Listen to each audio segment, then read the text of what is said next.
Hello friends. Foreign investors हमारे देश में दो तरह से इन्वेस्ट करते हैं, एफडीआई के थ्रू और एफपीआई के थ्रू। एफडीआई यानी फॉरेन डायरेक्ट इन्वेस्टमेंट और एफपीआई यानी फॉरेन पोर्टफोलियो इन्वेस्टमेंट। चलिए सबसे पहले देखते हैं कि फॉरेन डायरेक्ट इन्वेस्टमेंट क्या होता है। देखिए, जब भी कोई विदेशी कंपनी हमारे देश की किसी भी कंपनी में 10% से ज़्यादा स्टेक एक्वायर करती है तो इस तरह के इन्वेस्टमेंट को एफडीआई यानी फॉरेन डायरेक्ट इन्वेस्टमेंट कहा जाता है। 2018 में वॉलमार्ट ने फ्लिपकार्ट में मेजॉरिटी स्टेक एक्वायर किया था जो कि 77% था। ये एफडीआई का एक एग्जाम्पल है। इसके अलावा एफडीआई करने का एक और तरीका भी है।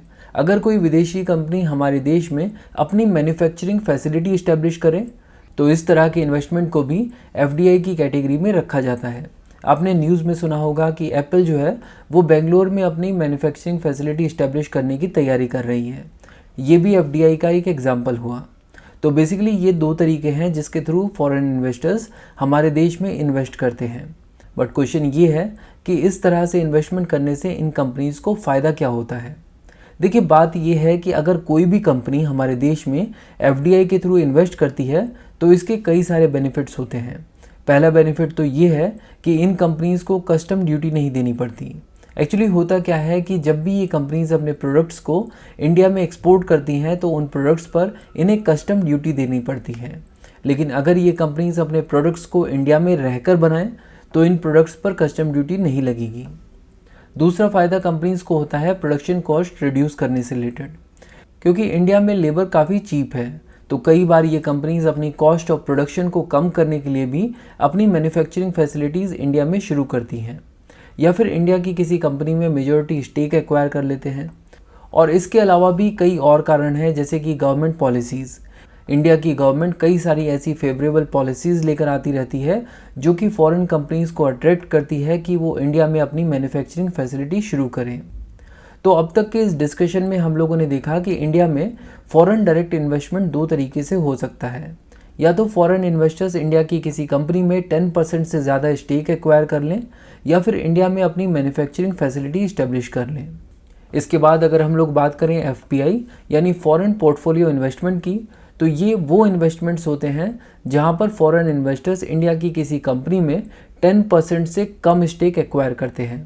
और इस कैटेगरी में बेसिकली दो तरीके से इन्वेस्टमेंट होते हैं, एफआईआईज और क्यूएफआई। एफआईआई यानी फॉरेन इंस्टीट्यूशनल इन्वेस्टर और क्यूएफआई यानी क्वालिफाइड फॉरेन इन्वेस्टर। इंडिया में फॉरेन इंस्टीट्यूशनल इन्वेस्टर्स को ईयर 1994 में अलाउ किया गया था और इस कैटेगरी में pension funds, mutual funds, foreign insurance companies, endowment funds और different types of investment trust को शामिल किया गया है। और अगर बात की जाए क्वालिफाइड फॉरेन इन्वेस्टर्स की, तो इन्हें इंडिया में 2011 में अलाउ किया गया था। इस कैटेगरी को बिलोंग करते हैं high net worth individuals, institutional investors और प्रोफेशनल इंडिविजुअल्स। और ये बात हमें अच्छे से पता होनी चाहिए कि एफआईआईज हों या फिर क्यूएफआईज, दोनों तरह के फॉरेन इन्वेस्टर्स को इंडिया में इन्वेस्ट करने से पहले सेबी के साथ रजिस्टर करना ज़रूरी है। और इन दोनों ही तरह के इन्वेस्टर्स में जो मेन डिफरेंस है वो है लेवल ऑफ रेगुलेशंस और रेस्ट्रिक्शंस से रिलेटेड। एफआईआईज के केस में रेस्ट्रिक्शंस और रेगुलेशंस थोड़े ज़्यादा स्ट्रिक्ट हैं, जबकि क्यूएफआईज के केस में रेस्ट्रिक्शंस और रेगुलेशंस को थोड़ा रिलैक्स्ड रखा गया है। क्वालिफाइड फॉरेन इन्वेस्टर्स के लिए केवाईसी यानी know your customers requirement norms को भी रिलैक्स किया गया है।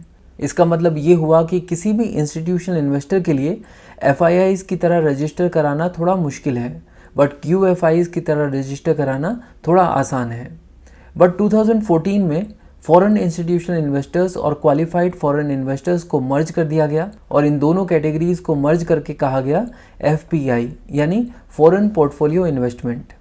ये मर्जर सेबी ने केएम चंद्रशेखर कमेटी की रिकमेंडेशन पर किया था और इस मर्जर के बाद से अब सभी फॉरेन इन्वेस्टर्स के लिए एक मैंडेटरी कंडीशन ये है कि वो अगर इंडियन सिक्योरिटीज़ मार्केट में इन्वेस्ट करना चाहते हैं तो उन्हें सेबी के पास रजिस्टर कराना होगा एज एफपीआई यानी फॉरेन पोर्टफोलियो इन्वेस्टर।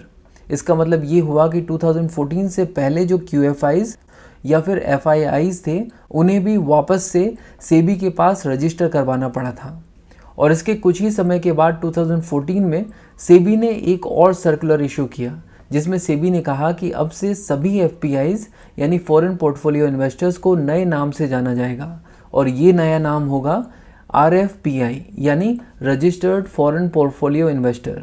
हालांकि न्यूज़ या फिर जनरल डिस्कशन में अभी भी हम लोग आरएफपीआईज को एफपीआई ही कहते हैं। और हाँ, सेबी ने एक काम और किया। सेबी ने सभी आरएफपीआईज को इनके रिस्क प्रोफाइल के बेस पर 3 कैटेगरीज में कैटेगराइज कर दिया। Sovereign wealth funds, central banks, multilateral agencies और गवर्नमेंट ओन्ड फॉरेन इन्वेस्टर्स को लो रिस्क इन्वेस्टर्स की तरह कैटेगराइज किया और इन्हें कहा गया category 1 registered foreign portfolio investors. इसके बाद मीडियम रिस्क इन्वेस्टर्स के रूप में विदेशी pension funds, insurance funds, mutual funds और एंडोमेंट फंड्स को रखा गया। इन्हें कहा गया category 2 registered foreign portfolio investors. और हाई रिस्क इन्वेस्टर्स जैसे कि हेज फंड्स और प्राइवेट इक्विटी फंड्स को category 3 registered foreign portfolio investor माना गया है। तो अब तक ये बात तो क्लियर हो चुकी है कि कोई भी फॉरेन पोर्टफोलियो इन्वेस्टर इंडिया की स्टॉक मार्केट में अगर इन्वेस्ट करना चाहता है तो ये उसके लिए एक मैंडेटरी रिक्वायरमेंट है कि वो इंडिया की सिक्योरिटीज़ और कमोडिटीज़ मार्केट के रेगुलेटर सेबी के साथ अपने आप को रजिस्टर करवाए एज एफपीआई। बट यहाँ पर एक ट्विस्ट है और ट्विस्ट ये है कि एफपीआई बनने के लिए तो आपको सेबी के पास रजिस्टर करवाना मैंडेटरी है। बट ऐसे भी फॉरेन इन्वेस्टर्स होते हैं जो कि बिना सेबी के पास अपने आप को रजिस्टर करवाए भी इंडिया की स्टॉक मार्केट में इन्वेस्ट कर सकते हैं।